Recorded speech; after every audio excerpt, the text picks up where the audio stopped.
Hello, I'm Martijn Gaat and this is Does Logistics Matter? A podcast on trends and innovations in supply chain and logistics. Answering yes to the question today is Rogier Barents, CEO of Laevo Exoskeletons. In this episode, we talk about Logistics 5.0, what it is and how it will change the industry, the benefits of an increased focus on how technology can improve worker health, how exoskeletons can improve productivity in the warehouse, and I try to find out whether an Ironman suit is within reach. Please enjoy my conversation with Rogier Barents. Rogier, welcome to the show.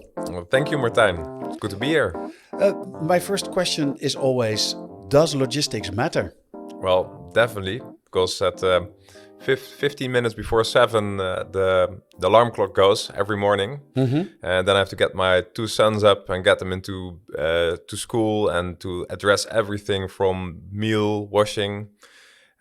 If my wife wouldn't have logistic curfew for me in that sense, then I probably would be here with toothpaste on my mouth, unshaven, and then a kid crying in the car. Yeah. Nice. So how did you end up in logistics? Well, actually, there are 2 answers on that one.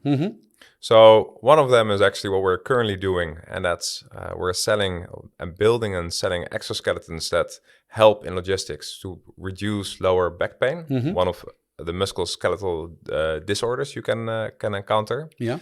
The other thing is actually regarding the start of my company, when we built balancing devices for big LCD screens.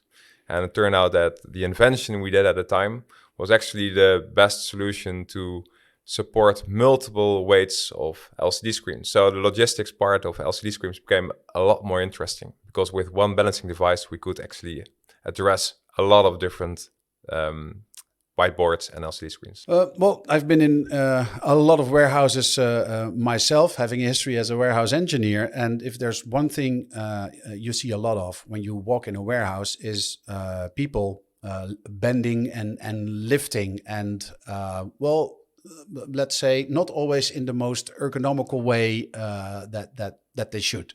Yeah, well, that's also our experience. Within our company, what you see is when we visit warehouses, then a lot is actually going on in Industry 4.0. So everybody knows as automation and robotization to make sure that everything gets more efficient. However, sometimes the place of the workers or the people actually working there are not taken into account. And if you really want to take care of the people, then you should also watch at exactly the examples you just mentioned. So make sure that the people actually will be supported in such a way that they can do their jobs in an optimal way. And that's actually pretty interesting because the European Commission stated actually a new development in 2022, also in a response to at that time, the COVID crisis, and was about Industry 5.0. And Industry 5.0 says actually one thing. Everyone who's involved in sustainable employability and wants to optimize their own factory, not only should take productivity and efficiency into account, but also making sure the workforce gets optimized in such a way that people can do their job in a better way. So actually, in other words, just take care of your own people. Yeah, so Industry 5.0, I think there might be a lot of listeners that are not even sure what Industry 4.0 means, although it's in the news a lot. When we spoke and you before the show and you told me about Industry 5.0, I obviously looked it up to see what the details were again and how we got from Industry 1.0 to Industry 5.0. I saw that Industry 1.0 was the invention of the steam engine. Yeah. And then Industry 2.0 was actually, we could say Henry Ford, who almost invented mass production. Yeah, definitely. So Henry Ford was actually one of the pioneers of 2.0. So actually, I visited one of the plants of Henry Ford not so long ago, so several months ago. And what you see is that they built the cornerstone of the US society. That's the Ford 500, F500. And it's amazing what the impact is on not only the car on the society, but also the production line. And so everything around the production line is about taking care of the people at that time. You see that he used actually the developments at that time in farmery, or how it's called. He got it from actually from visiting a slaughterhouse. Exactly, slaughterhouse. Where I guess the pigs or the cows were moving from station to station, and there was a specialist, somebody really good at cutting off the legs, and somebody really good at doing the ribs. And I'm not a specialist, but every step in the whole slaughter process had their own station, and the cow moved through the slaughterhouse. Yeah, exactly. So actually he thought, well, instead of a cow, what if I use a car? And that's actually what's happening then and still now. And then Henry Ford was actually, if you look at all car manufacturers right now, then it's the pioneering example of how to set up a production line. It's the main focus on production efficiency. At the time, by the way, I think it's interesting that Henry Ford was not a big, fan of the unions. Mm-hmm. So I saw some interesting movies about Henry Ford taking down union guys because they want to focus more on employee welfare. Mm-hmm. But that also changed in the end. So.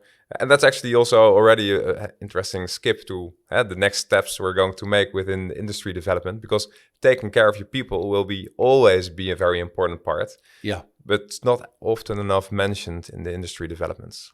No, and I guess that's why 5.0 comes after 4.0, because industry 4.0 is about automation and is about, we're skipping 3.0. 3.0, yeah.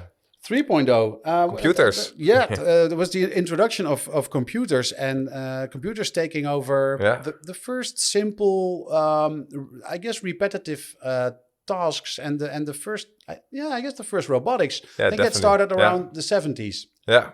Yeah. Definitely. Yeah. So actually, to be honest, I do not know a lot about 3.0, but if you look at the step afterwards, so 4.0, because that's actually in the news right now. So the whole digitalization of all industry processes. I think that we've got some beautiful examples where you can go to the cloud, you can just write down what you want to order, and you directly get a quote, and you also get directly a production process, and it's organized in such a way that with at least possible people, you get your products as you like it. Yeah. That's typically industry 4.0, and I think that it's really good that a lot of companies are making that efficiency step. It's an advanced computer. It's computers. It's a lot of power in terms of calculations and algorithms. It's automation. It's robots that are taking over. I think robots taking over more than some people would want, because there's a fear of a fear of the robots. They're we're going to be unemployed. The robots are coming. Yeah. Definitely. So the Terminator feel of Skynet coming online, and everybody will be outsourced, and robots are going to make sure how everybody is going to live. Yeah. No, I think that's indeed a fear. Yeah. But then it's interesting to see that 5.0 is actually not as much the next step with even more automation and more computing power, but 5.0 is circling back and looking at the humans again, working together with the machines. Yeah, definitely. So I think that within Industry 4.0, there are some beautiful examples of big companies like, for instance, Amazon, that say, okay, we're fully going for automation, robotization, and then in the end, finding out that they still need the flexibility of their workforce actually to respond on rapid changing environment, things happening in the world, because there's no machine as complex and capable of doing tasks as actually humans. Yeah. So taking out humans out of the equation is actually not that good idea, because in the end it always turns out that you will need them.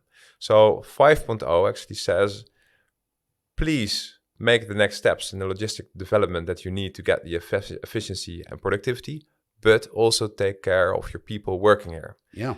Make sure that they're supported in such a way that you can also combine it with the efficiency steps of 4.0. And in that sense, becoming like a more effective organism that's interacting in the right way. Yeah, and especially in logistics, that makes a lot of sense, because if there's one industry that has been coping with huge shortages in terms of workforce, it's logistics. Yeah. I mean, drivers for sure, but also in the warehouse. I just read a news release from UPS. They're hiring 100,000 seasonal workers just because it's going to be Christmas again. 100,000. Those are people not working for UPS at the moment, but in the next few months they will be. That's just mind-boggling. Yeah. Oh, we get the same responses also from our clients from working in agriculture or healthcare. They encounter similar problems. Yeah. Agriculture, for instance, or actually horticulture, I need to say, in the December month, that's actually the peak, because then they have to get all the plants and etc. Also as for Christmas gifts. Mm-hmm. So there's a lot of things going there, and the lack of labor force is currently depicting how we are going to organize our whole logistics system. So taking care of the people and making sure that there will be a part not only now but also in 3 years from now, or even better at their healthy retirement age. That's actually something that needs to be taken into account when you are organizing your logistic structure, to make sure that you can truly prepare for the future. Yeah, the harder it is to find people, the more important it is that that you keep them. Yeah. And if somebody gets hurt, you need to find somebody new. That's difficult, and then they need to be trained. Exactly. And there's that's just a simple. It's lots of productivity. Exactly, and it takes time before they're up to speed with their motoric skills, and before you have be there, then you have a loss of quality. So yeah, definitely. So, and what developments do you see when it comes to looking out for logistics workers? Yeah. What technologies are there that will make sure that they don't get sick or don't get hurt? That's a good one. So if you talk about Industry 5.0 and you say about taking care of the people and make sure that they are stronger and fitter and they can do their jobs in a better way, then it's actually also interesting to look at Amazon. So Jeff Bezos actually said that he wants to reduce, for instance, musculoskeletal diseases with 50% within 2 years. That's a huge challenge. And those are the injuries, because that's a pretty medical sounding term. So those are the injuries that you get by picking up things and then having to turn, definitely. to bend over and stand up again, straight again. So the repetitive movements, for instance, lower back pain is a typical example of a musculoskeletal disease. But yes, you're absolutely right. So all these repetitive tasks where you have to pick, bend, rotate, these are... And it doesn't have to be a really heavy thing, right? If I understood correctly. I mean, it's not that you have to lift something that's what is it, 50 pounds or 25 kilograms. It's with much lighter things can cause definitely. back pain. Yeah, I think that everyone knows the example that you're trying to read a map on a table and you've bent over a little bit, and the first thing you do is you place your hands on your upper legs to support your upper body, because even though it's only your upper body, you're not carrying something else, you already feel that there's an extra strain in the back. So only these repetitive movements are already having a big impact on the strain in your back. Yeah. So and this is where exoskeletons come in. Yeah. So coming back to your question, Industry 5.0 is Amazon that actually is also looking at it. And if you look at the whole range of solutions, then exoskeletons is one of the solutions they're actually looking at. And that's also the reason that we were involved. So there are like 6 different Amazon locations evaluating our exoskeletons. And yes, and that's actually the solution I know most about it. With respect to exoskeletons, we're going to get in a very interesting time right now, because exoskeletons are truly going to be able to support, empower people in the way that Industry 5.0 is meant. What are some typical activities that take place in the warehouse that exoskeletons are currently used for? Yeah. Well, if you focus on warehousing, and then you look at logistic pick and place tasks, then you see, for instance, when you have a conveyor belt, packages are coming from the conveyor belt, and they need to put in pallet trucks or on pallets.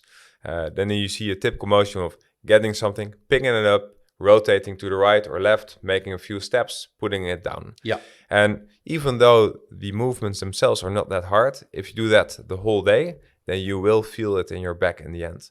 And if you do it for several weeks, months, or years, then you are in risk of musculoskeletal injury on a lower back pain. I think that other typical logistics tasks you can look at are, for instance, how you say it, the bagagemedewerkers, the guys who are handling the luggage handlers. The luggage handlers, at exactly. That's exactly the word I was thinking. The luggage handlers. That's also a typical task of.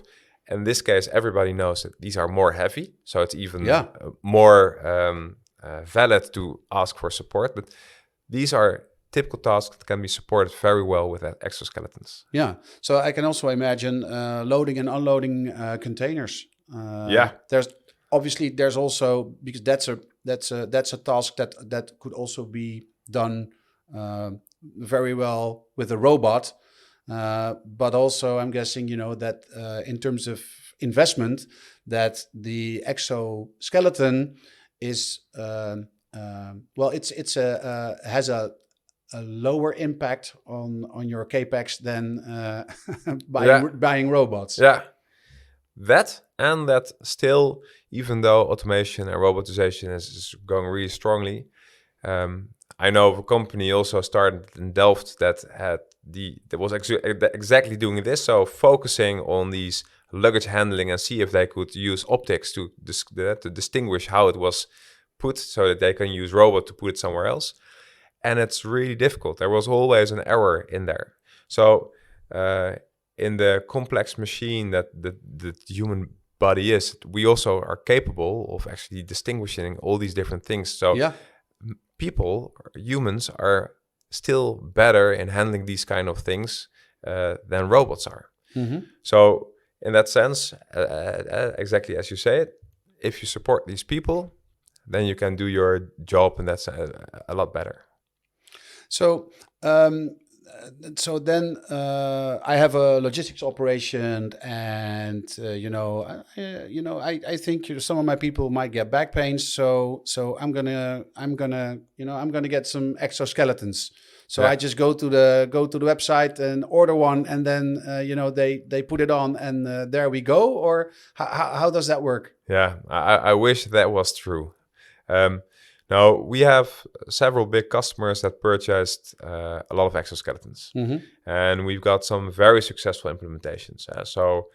For instance, we've got implementations of Vodafone Ziggo, for instance, another group of people. But there they had the guy, Marco, and he said, okay, I'm currently disabled. I want to have a solution. And they actually implemented an exoskeleton for him, and he was very enthusiastic. And 5 other guys also tried the same exoskeletons, and within 3 months there was a huge reduction in absenteeism cost, and they already earned back all their exoskeletons. So that was an example of a very good implementation. However, we also have a lot of examples of bad implementation. So we even have customers that bought maybe 20 exoskeletons, and none of them are being used anymore. So then the question, of course, is what happened there? And unfortunately, exoskeletons are not like a safety helmet. You put it on, it works, and you do your job. No, exoskeletons not only ask for the right tasks that needs to be supported, they ask for the right fit, and then you'll talk about the exoskeleton, but also about culture. Are Yeah. people actually willing to wear an exoskeleton, or are they think that people are calling them like a weak person because they're wearing an exoskeleton? But you also need someone who's the champion in the company, who really says, okay, we're going to change this within our company, and we're going to not only do it on the level of the employees, but we'll also go to the middle management and the top management to make sure that this will succeed. And education is actually one of the most important parts.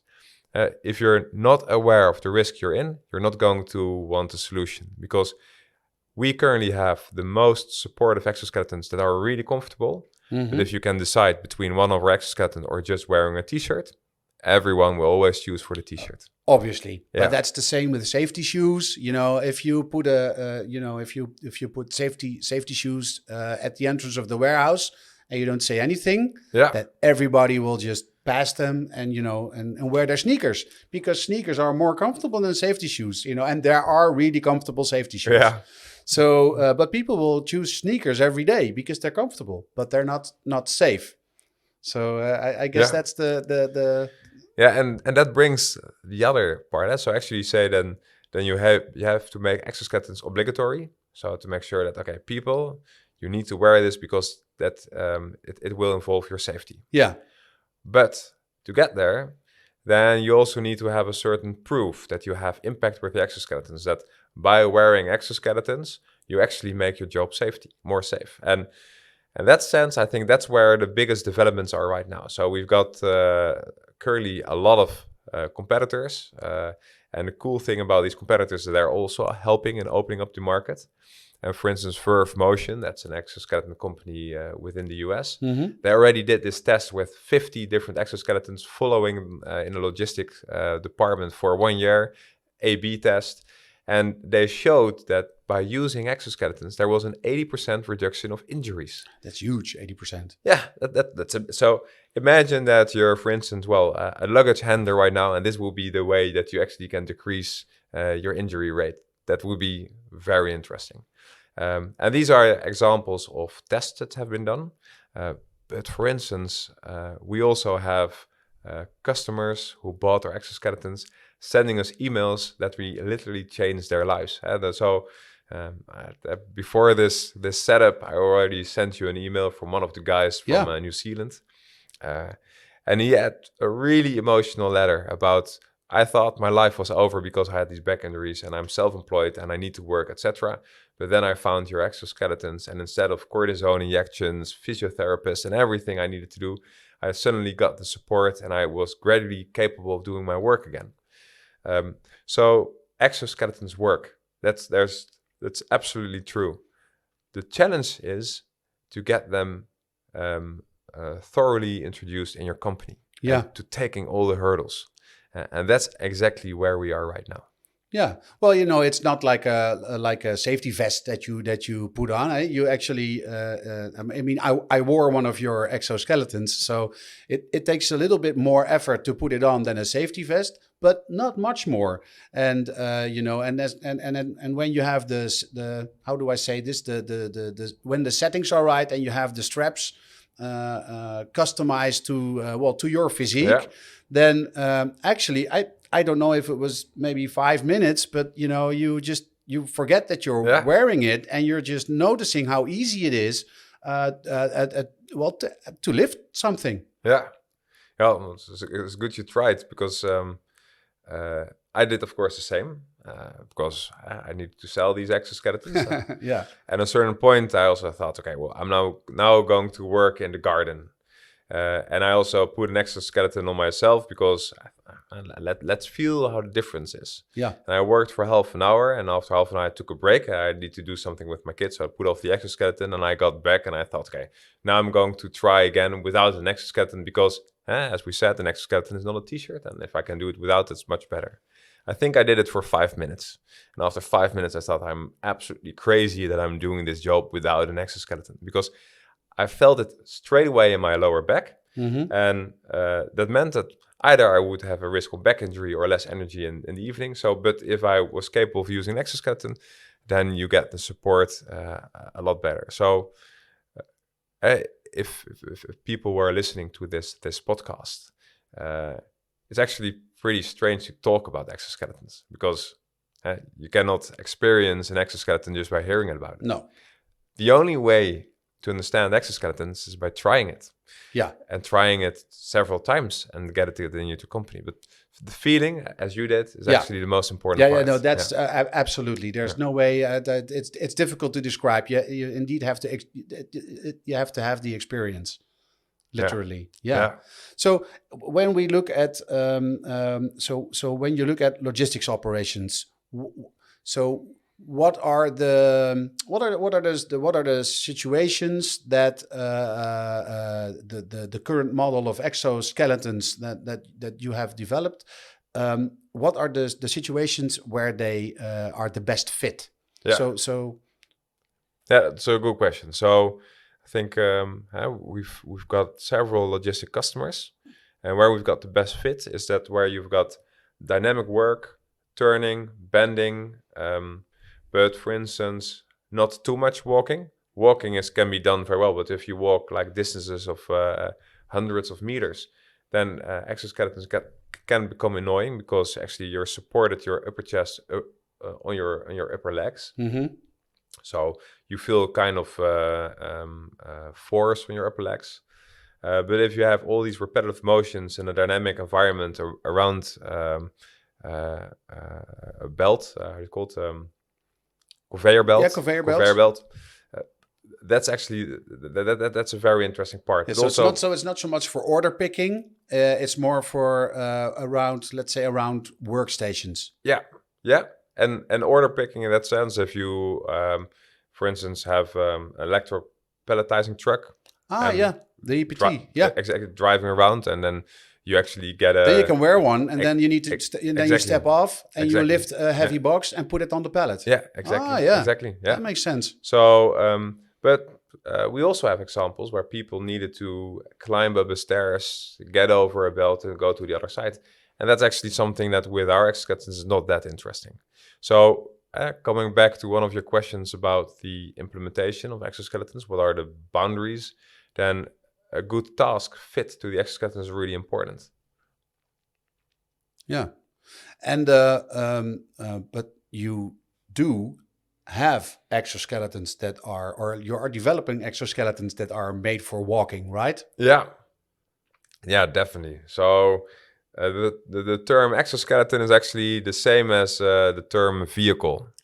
Yeah, so within vehicles, you've got trucks and you've got scootmobiles and you've got bicycles. So you got all different the forklift is even a vehicle, right? Yeah. And when we talk about the Laevo exoskeleton for bending, then you talk about a bike. And then you say, okay, because you put in the energy yourself, but it makes your job a lot more easy and you're a lot more efficient. So that's...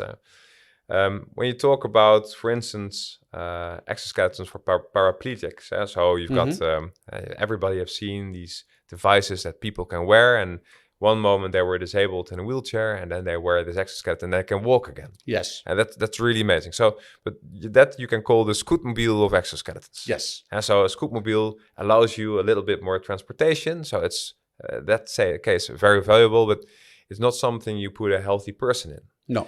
And our focus right now is making sure that healthy people stay healthy. Yes. So that also means that we need to develop exoskeletons that can fit on healthy bodies. Yeah. And the one you're referring to is actually from our sister company, industryThe. And they're building exoskeletons for the Dutch Ministry of Defense.